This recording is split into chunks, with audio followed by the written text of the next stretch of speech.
और आप सभी के लिए अच्छी खबर यह है कि कल से आपको सिर्फ शुद्ध सोना मिलने वाला है। कल से देश भर में गोल्ड ज्वेलरी हॉलमार्किंग अनिवार्य हो जाएगी,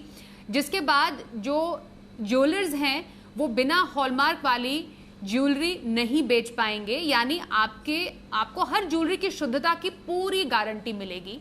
कल से लागू होने वाले नियम से पहले आज शाम उपभोक्ता मंत्री ने ज्वेलरी संगठनों के साथ एक बैठक भी बुलाई है और इस बैठक में किन मुद्दों पर खास चर्चा होगी और हॉलमार्किंग के लिए ग्राउंड पर कितनी तैयारी है, इस पर बातचीत करने की पूरी संभावना है और इस पर पूरा एक प्लान तैयार किया जाएगा। और ज्यादा डिटेल समझते हैं, हमारे सहयोगी विश्व मोहन हमारे साथ है। विश्व मोहन, कल से सिर्फ और सिर्फ शुद्ध सोना ग्राहकों को मिलेगा गोल्ड हॉलमार्किंग वाला, ये जरा बताएं। एक तो आज शाम जो बैठक होने वाली है उसमें क्या चर्चा होने वाली है और कल के लिए जो तैयारियां हैं क्या वो पूरी हैं, इस पर आपके पास क्या जानकारी है? जी, सबसे पहले आपको बता दूं कि कल से हॉलमार्किंग का जो नियम है, अब तक का जो नोटिफिकेशन है BIS की तरफ से, ब्यूरो ऑफ इंडियन स्टैंडर्ड की तरफ से, वो कल से गोल्ड हॉलमार्किंग के नियम लागू हो जाएंगे। हालांकि इस मुद्दे पर आज एक अहम बैठक उपभोक्ता मामलों के मंत्री पीयूष गोयल जी ने बुलाया है और ये बहुत ही उन्होंने आपात बैठक ये बुलाई है। कल रात काफ़ी ज्वेलरी के जितने भी संगठन हैं उनको बुलाए गए हैं देश से कि वो आकर अपने विचार दें और तैयारी का जायजा बताए, क्या खाका होगा, कैसे लगे, क्योंकि कई सारे जो ज्वेलर संगठन हैं उनका कहना है कि देश में अभी भी इंफ्रास्ट्रक्चर जिस तरह के होने चाहिए गोल्ड हॉलमार्किंग को लागू करने के लिए, वो अभी पूरी तरह से तैयार नहीं है, क्योंकि देश के कई ऐसे जिले हैं जहां पर अभी हॉलमार्किंग सेंटर नहीं है।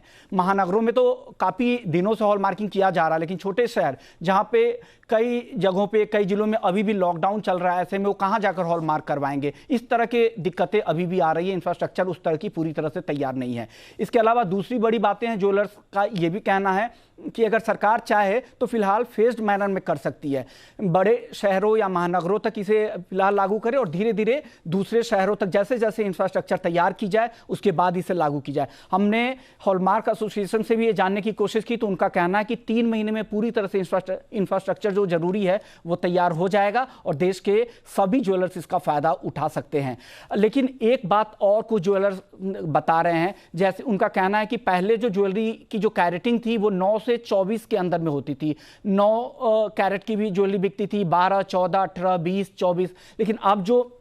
नया जो कैरेट है वो 3 कैरेट का ही होगा, 14, 18, 22। तो उसमें दिक्कत ये आएंगी, जो पुराने जो कम कैरेट वाली ज्वेलरी है, अगर टोटल अभी 5000 टन से ज़्यादा ज्वेलर्स के पास गोल्ड ज्वेलरी है, अगर उसमें से 3000 टन की तो कम हॉलमार्क वाली कम कैरेट वाली ज्वेलरी है, अगर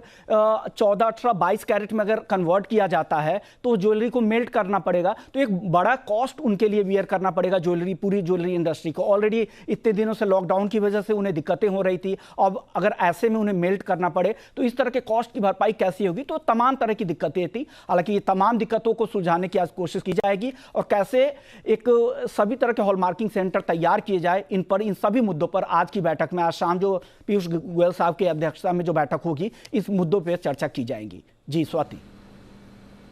बिल्कुल, और सभी ग्राहकों के लिए समझना जरूरी है कि असली हॉलमार्क पर BIS का निशान होगा जो आपको